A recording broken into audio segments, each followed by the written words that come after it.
તો વાત કરીએ અમદાવાદની તો રાજકોટ અગ્નિકાંડ બાદ અમદાવાદ મ્યુનિસિપલ કોર્પોરેશન દ્વારા સીલ કરવાનો ઝુંબેશ હાથ ધરવામાં આવ્યો છે।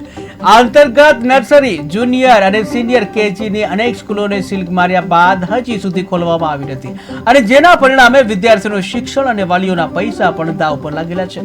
સરકાર દ્વારા તાત્કાલિક આ અંગે યોગ્ય નિર્ણય લઈ કાર્યવાહી કરવામાં આવે તેવી લોકમાંગ ઉઠવા પામી છે।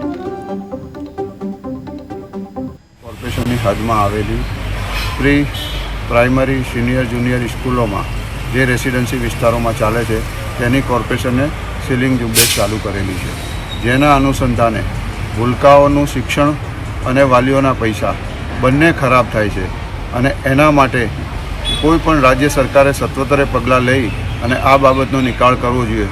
ઘણી ખરી સ્કૂલોના તો પાટિયા પણ બંધ થઈ ગયા છે અને એમણે બોર્ડ પણ બદલી નાખ્યા છે।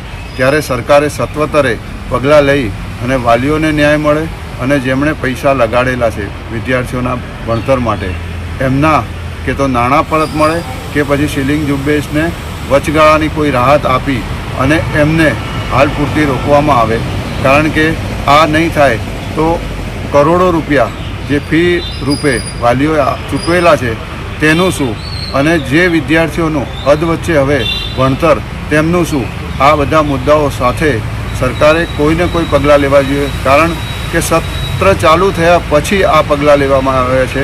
જ્યારે BPMC એક્ટ તો પહેલાંથી છે, તો પહેલાં કેમ પગલાં ન લેવામાં આવ્યા? જ્યારે ઘોડામાં